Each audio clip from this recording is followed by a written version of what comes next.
would like to turn myself in because I'm very mentally unstable. Okay. And what's going on there? I murdered my girlfriend. You'll need to use forceful entry to get into the house.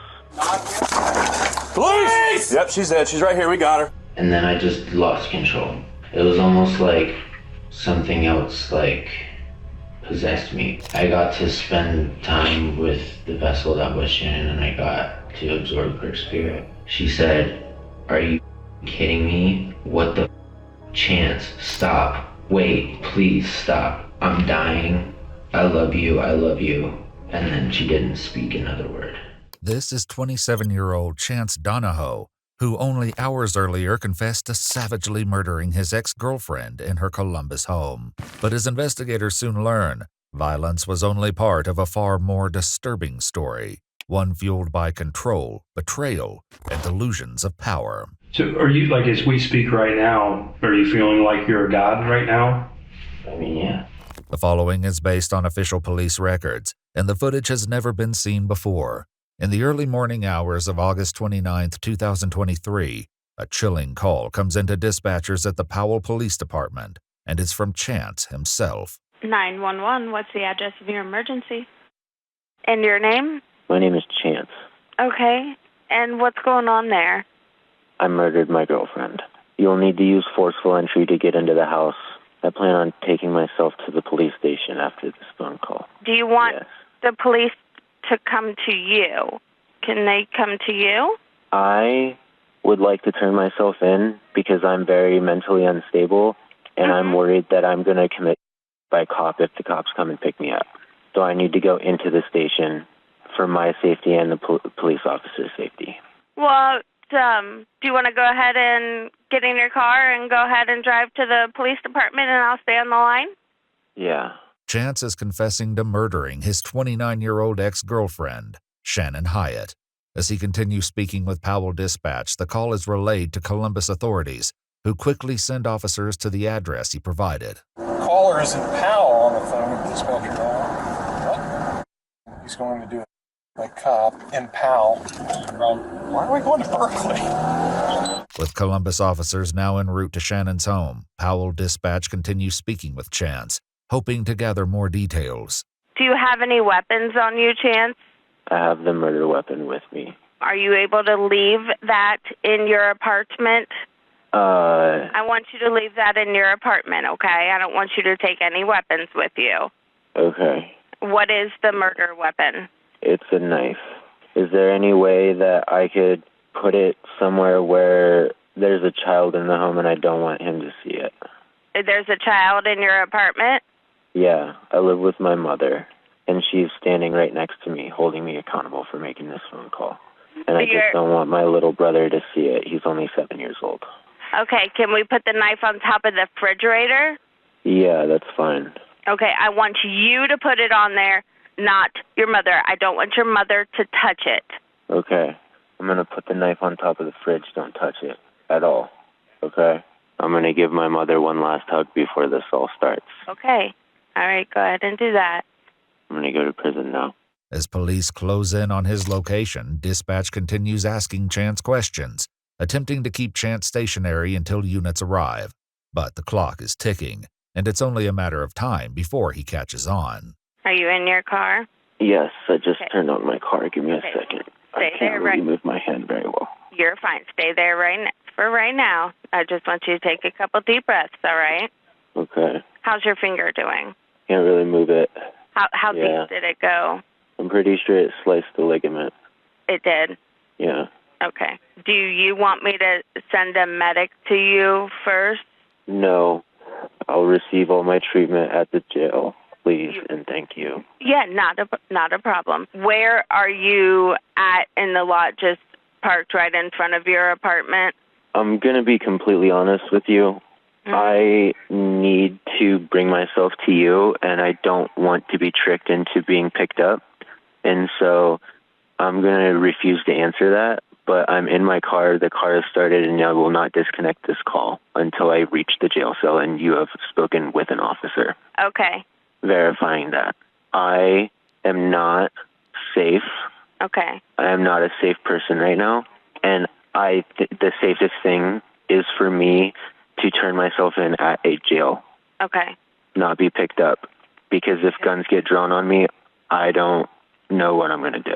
As the call continues, Chance leaves the apartment complex and begins driving.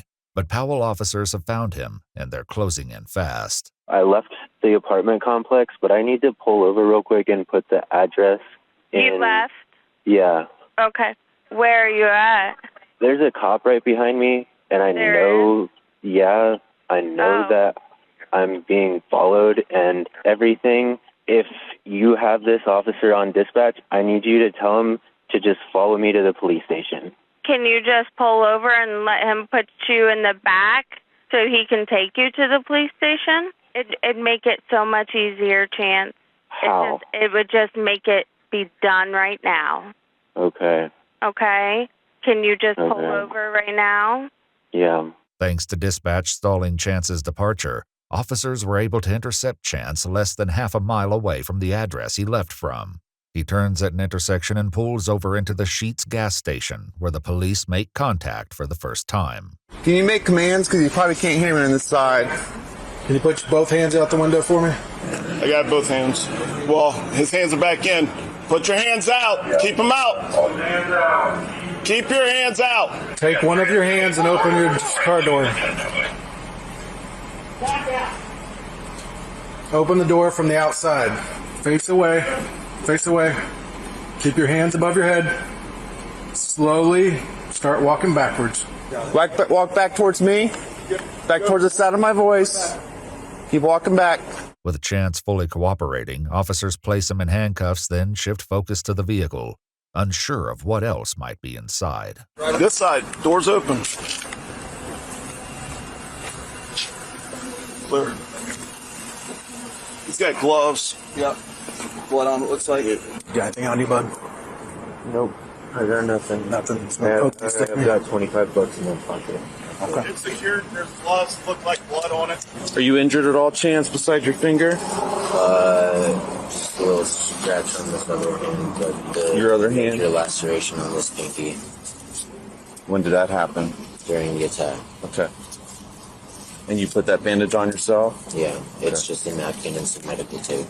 Officers place Chance in the back of a patrol vehicle and remove his shoes, revealing blood-stained socks underneath. Both the socks and shoes are placed in paper evidence bags as they wait to transfer him to Columbus PD custody.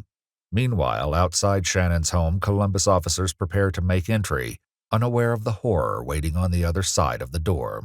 Can I kick the door? I'm good. Kick the door. Police! Yep, she's dead. She's right here. We got her. Clear the house. Let's go. That's 11. We're clearing the house. We got one down on the floor. Did she get shot or did she get stabbed? Everything has one knife. Pulled her throat out? Dude, he had to like core her throat out or something. There's blood in the hallway. You see that? But I mean, there's a hole like this big in her throat. Inside, officers find Shannon Hyatt on the living room floor, riddled with numerous stab wounds across her upper body and a deep slash across her throat. A large pool of blood sits beneath her, with additional stains splattered across the carpet and couch. She's pronounced dead on scene at 6:18 a.m. Columbus officers relay the information to their dispatch, who then notifies Powell Dispatch that Shannon has been found deceased. He killed her. Oh my God, it makes me sick to my stomach. As the weight of the news settles in, Powell officers arrive at the home of Ashley Ratka, Chance Donohoe's mother, where the 911 call was originally placed. How are you, Mom? Okay. Can I just have you just step out here real quick? Is there somebody else with you? What's up, Pop? Just your... Okay. Is he awake? Okay. I just want to make sure he's okay. That's all we got to do is just make sure he's okay for right now, okay? Is Chance at the police station now? We have him in custody, yeah. He went voluntarily. Okay. All right. Hey, ma'am. Is there a knife? Yes, on the top I see it. Inside the residence, officers locate the knife on top of the refrigerator, just as Chance described to the 911 operator, along with a pile of his clothing next to the washing machine believed to be the first outfit he had on when he initially approached Shannon's house. Ashley's other son is also confirmed to be safe and sound, sleeping in his room. Chance's mother is later questioned by investigators, recounting the events leading up to the initial 911 call. He woke me up at like 5 in the morning and said, "Mom, I need to talk to you." And if you don't want to talk to me, you don't have to. I'm really sorry you're going through this. I really am. So then he said the knife was in his car. He said his phone was in his car. And he said he was going to go sit somewhere for a minute and have an hour of freedom. I said, "Chance, you need to just call 911 right now. You need to just do this." So he did. His mother's insistence may have been the only thing that kept Chance from disappearing. Now in police custody, he's transferred to Columbus PD and taken to the Franklin County Jail, where he would be interviewed just a few hours later. I had a major psychological break and kind of completely and utterly lost control of my actions, which I know is not an excuse, and I need to pay for my mistakes. Basically, me and Shannon are going through a really bad breakup right now. Right. Because I am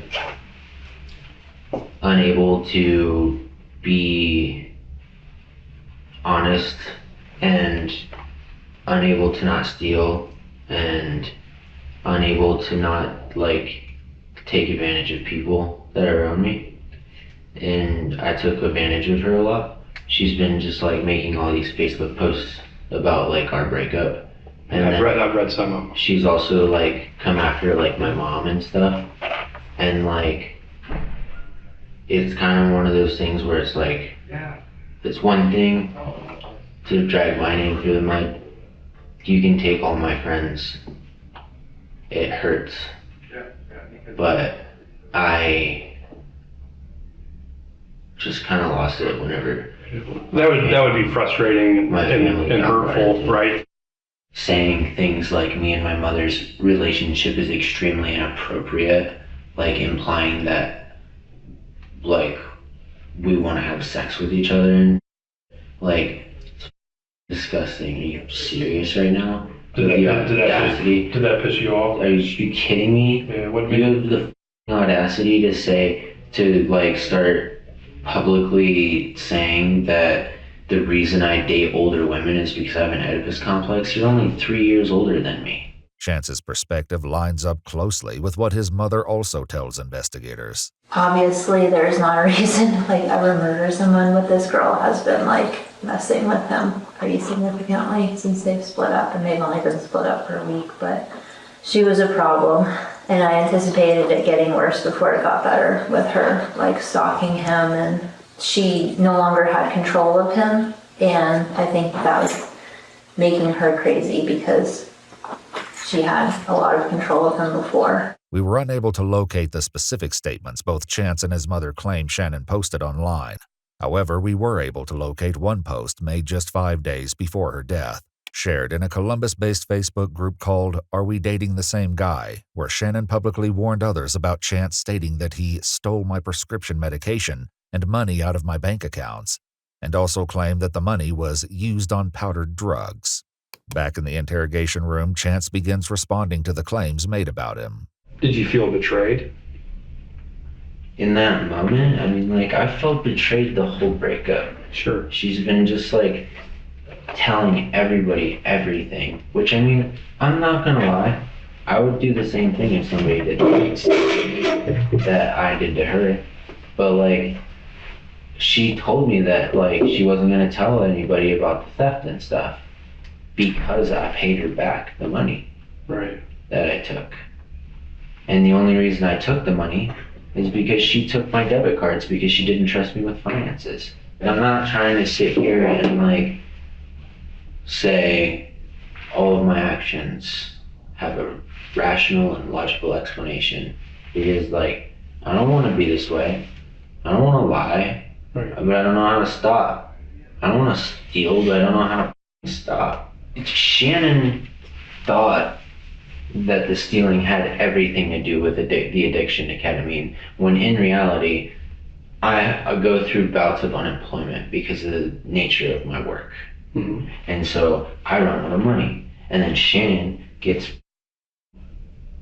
or would get like really like mean and say really nasty things and all this. And so in my mind, just take this money, give it right back to her as your money so that she shuts the up and everything can be like happy and peaceful, and then just replace the money before she finds out that it was taken. But for Chance, the theft and online posts weren't the only triggers. There was something else. She had started sleeping with Matthew, who she had like just recently started being friends with and told me not to worry about. Who's Matt? Matthew is somebody that she was having some form of romantic relationship with. Okay. I didn't have a reaction to it, honestly. I was just happy that I had what?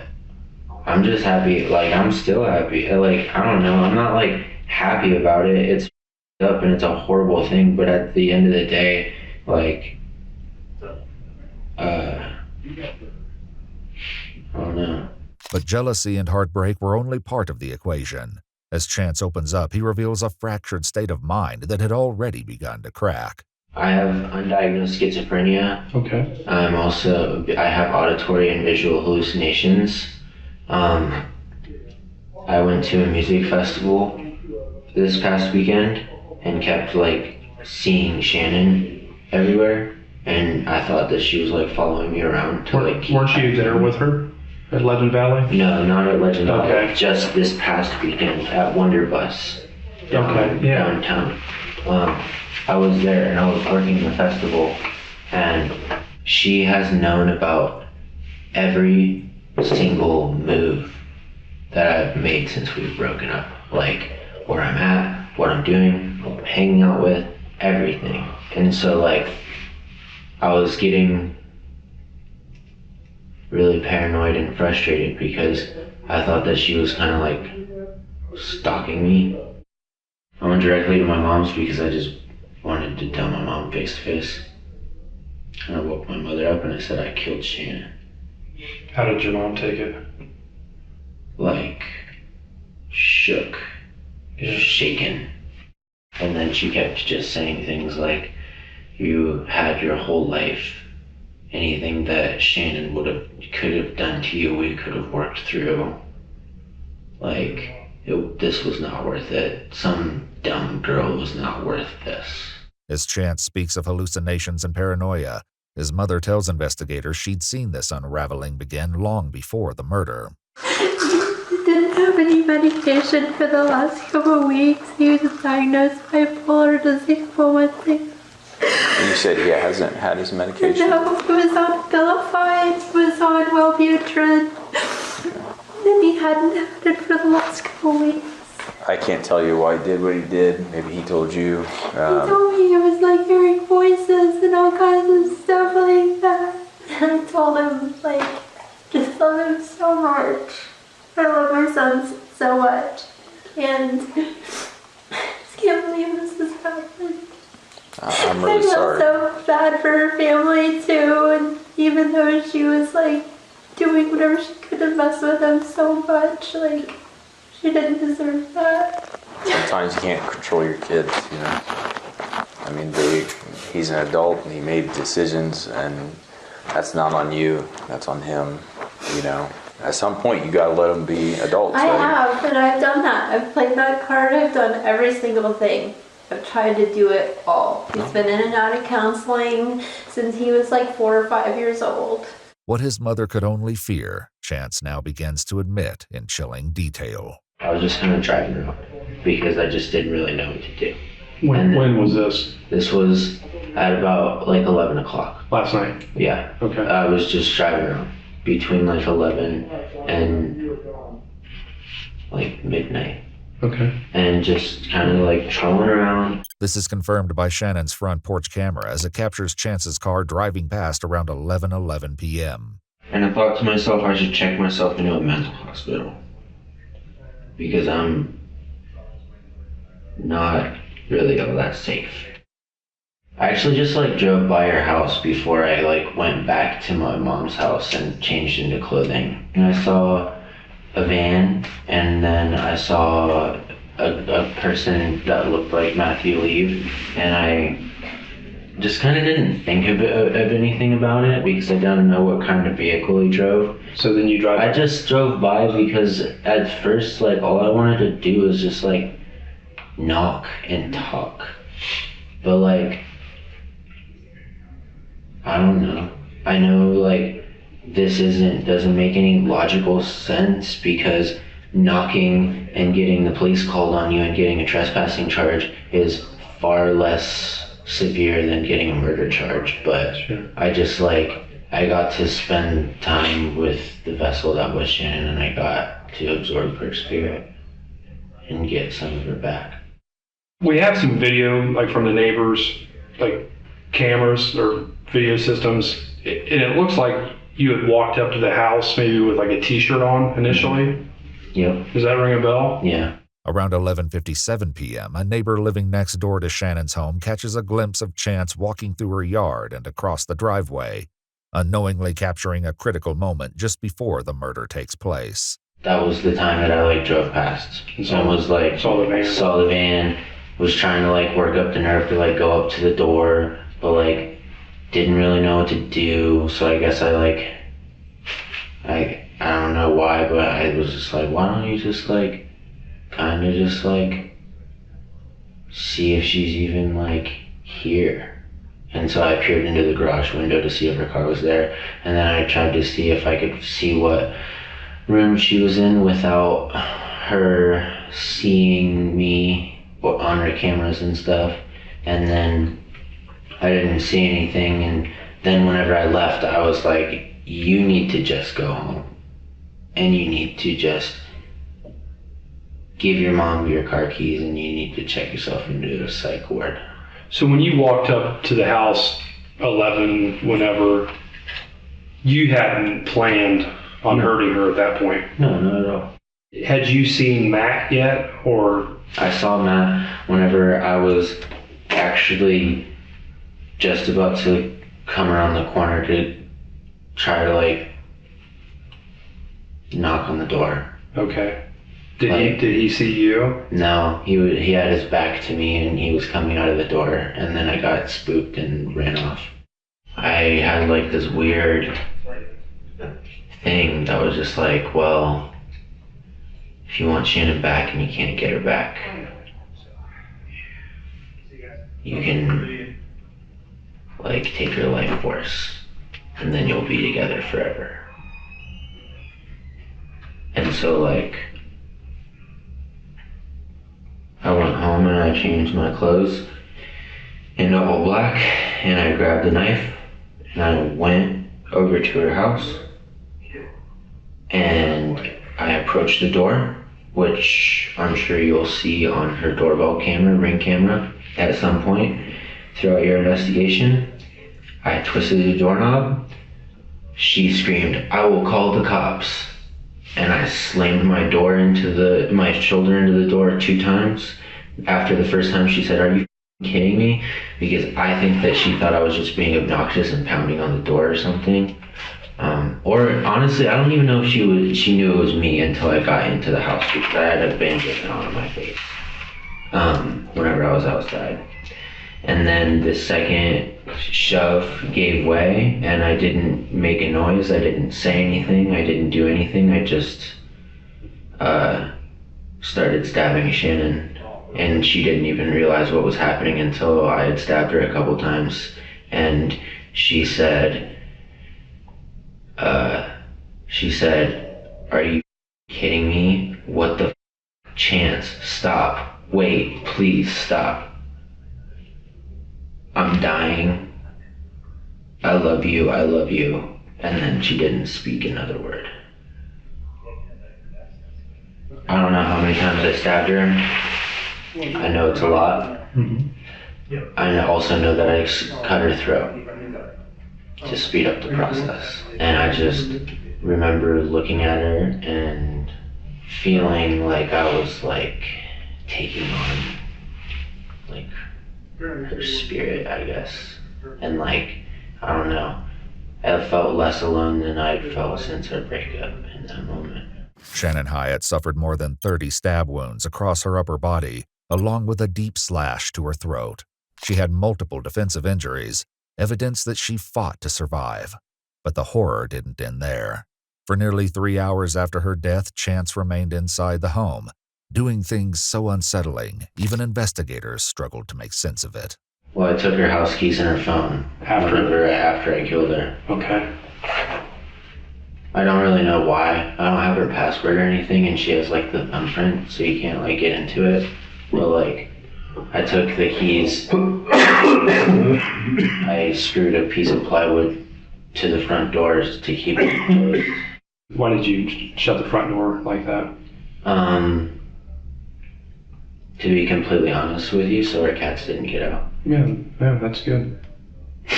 No, I mean, I think it sounds ridiculous, but you didn't want the cats to get out. That was a concern of mine. And I'm not gonna lie to you, there is a part of me that's very upset knowing that they slept together, because the first thing that Shannon said whenever she got out of our relationship was, I need to be single for a while and really figure out my own. Right. And then I saw something that she wrote down saying, I feel like I'm really falling into the same patterns with Chance with Matt, and I don't know how to feel about it. Where did she write that down? It's in her notes on her phone. Okay. How did you get into her phone? I used her thumb after I killed her. Okay. So I'm a full psycho stalker mode, dude. Huh? I'm gonna be completely blatantly honest with you. That's why we're here. In the aftermath of the murder, Shannon's back porch camera captures chilling footage. At 2:04 a.m., just 6 minutes after her screams are heard, Chance's shadow appears in the window, and for a brief moment, a blood-covered hand is visible. His shadow returns multiple times throughout the early morning hours, a silent presence inside the home, long after Shannon's final breath. Why are you moving her body at that point? Because the door is busted, and her feet are about 1.5 feet maybe away from the door. Okay. And if I want to do any kind of going in and out of the front door, there's just a dead body right in blatant view. So I rotated her 180 degrees, went outside, smoked a couple cigarettes. When you say I went outside, did you go out front? Yeah. Okay. Did you have sex with Shannon? Mm-hmm. Afterward? Mm-hmm. At that point, was she dead? Yeah. Did you feel aroused, like looking at her? Not by like her deadness, but like I was still very sexually attracted to Shannon. She was beautiful, right? Mm-hmm. So how long do you think that lasted? All of like 5 or 10 minutes. And did you wear a condom or? Mm-hmm. It was another just acceptance of guilt. Yeah. Do you remember where you ejaculated? Was it inside of her? Or? Yeah. Okay. How long do you think she had been dead at that point? I don't know. From here, Chance lays bare a disturbing justification, one rooted in a delusional sense of power and a belief that Shannon was something to possess or consume. You mentioned earlier that if you took her life force, that you would feel closer to her. What does that mean exactly, like as far as? Well, it's kind of like a Native American belief of like absorbing the soul whenever you kill an animal. Okay. And like, I don't know, like you're absorbing it and like, I don't know. I oftentimes whenever I'm experiencing episodes of psychosis, think that I'm a god. Okay. And will kind of view people as like just kind of things. I've never been violent to this extreme before, but I definitely just like, well, if I'm God and I take away your free will and I release your spirit, I take your spirit back. Okay. I mean, I still feel like that. So are you, like, as we speak right now, how are you feeling about like our interactions? Are you feeling like you're a god right now? I mean, yeah. And we're like objects in front of you? I mean, you're not necessarily objects, you are people of authority, and I am paying the price for like human laws and stuff like that because I am in a human vessel, but like, yeah, like definitely like a god and like can make things happen. What's the tattoo stand for? It's the Ohm symbol. It represents the sound frequency. It's been recorded and picked up throughout the entirety of the known and explored universe. Mm-hmm. It's often referred to as the God frequency. It's just kind of a religious representation kind of thing. Next, Chance is asked to confront the weight of his actions. Do you feel bad, or do you just... I feel guilty for taking Shannon away from the people that love her. And I know that a lot of people are going to miss her. I do feel guilty about that. Processing emotion is something that I've always really struggled with. Okay. Ever since I was a kid. Like, I'm more of an analyze emotion rather than like feel emotion. I'm losing everybody that has ever cared about me to this relationship. And I felt really alone. I wanted Shannon back. And now I have her back. But I also wanted to take something away from her.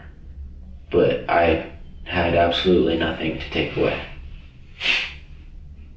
And except her life. And so I did it. I stabbed her over and over and over again until she couldn't speak and was making weird raspy sounds, and then I slit her throat open. As the interview nears its end, Chance offers his final thoughts of justice, remorse, and the pain he's caused Shannon's family. I appreciate you sharing with me what happened. So at least her parents have a little bit of peace to know that the person responsible is in custody, right? No, I'm a very eye for an eye type of person. I think that the only justice would have been if I was dead too. With all due respect, I'm a dumb and a murderer, but I'm not somebody that runs away from my consequences. In your experience, do the parents of the victims even want to hear anything? I think this is all going to be out there. The trial, everything else, they're going to know. I think they would like to know how you feel about what happened. I want you to tell them that Shannon didn't deserve to be a victim of my shortcomings and mental illnesses. Chance Donohoe was indicted on aggravated murder, murder and abuse of a corpse, and tampering with evidence. According to news sources, he accepted a plea deal and pled guilty on August 8, 2024 to aggravated murder and abuse of a corpse, and was sentenced to life in prison with the possibility of parole after 31 years. He's currently serving his sentence at Pickaway Correctional Institution in Ohio. Shannon was deeply involved in the local music scene and spent much of her free time raising money to spay and neuter stray cats.